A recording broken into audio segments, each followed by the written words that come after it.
je m'appelle Juliette Nagy-Dumas et je suis directrice d'agence pour Humando. J'ai ouvert une nouvelle agence pour Humando il y a un peu plus d'un an.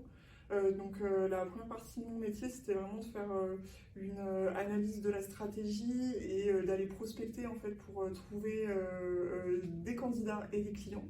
Et un an après, mon métier, c'est d'animer l'équipe de recruteurs et d'accompagnateurs de nos intérimaires, d'accompagner les clients, d'aller toujours chercher de nouveaux clients et après de gérer la partie administrative et financière d'un centre de profit. Important chez Humando, je dirais que c'est vraiment la question d'écoute et de pédagogie. Nos clients, ils ont envie de travailler sur les questions de la diversité, mais souvent ils le font pas parce qu'ils ont peur que ce soit compliqué ou juste ils savent pas par quel fil prendre la pelote au début. Donc on est vraiment là pour faire de la pédagogie, comprendre ce qui peut les bloquer parfois parce qu'ils ont peur et les aider à faire un pas de côté, à regarder la situation du point de vue de notre intérimaire et de comprendre pourquoi parfois pour lui ça a été un peu plus difficile au début ou pourquoi sur certains sujets il a besoin d'un peu plus de temps tout simplement.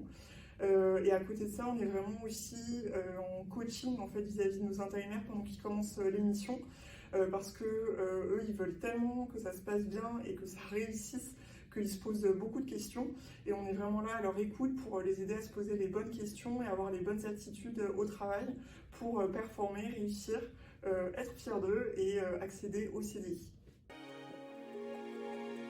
La première chose qui est différente notamment chez mes clients, c'est que souvent malheureusement c'est les femmes qui portent la plupart de la charge en fait du foyer et du coup forcément elles sont parfois moins disponibles en termes d'horaire de travail ou parfois c'est elles qui doivent s'occuper des enfants qui sont malades. Donc c'est des choses qui sont pas toujours, qui peuvent représenter un frein pour eux. Donc c'est pour ça que nous on va les accompagner à l'agence, notamment en les accompagnant sur cette question de garde d'enfants du FSTT. Je pense que c'est aussi pour ça que c'est important qu'on fasse beaucoup de sensibilisation sur la charge mentale pour qu'elles soient plus disponibles et, dans leur couple et que du coup elles soient plus disponibles aussi en entreprise. C'est quelque chose qui n'est pas uniquement lié à l'entreprise. Par ailleurs, on va aussi faire de la pédagogie avec les employeurs pour travailler sur cette question de flexibilité des horaires.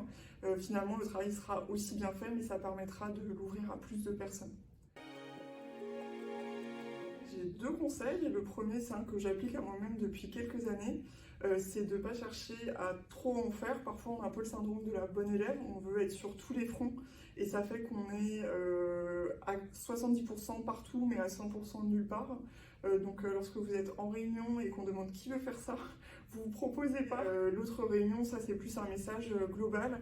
Je pense que ce soit vos collègues, vos intérimaires, vos clients, vos partenaires ou même dans votre vie privée, c'est vraiment important de travailler sur la sororité, de s'entraider entre femmes. Des discriminations, malheureusement, on en subit tous les jours.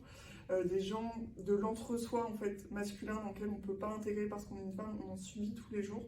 Donc c'est vraiment important de se soutenir et de travailler ensemble pour un succès commun.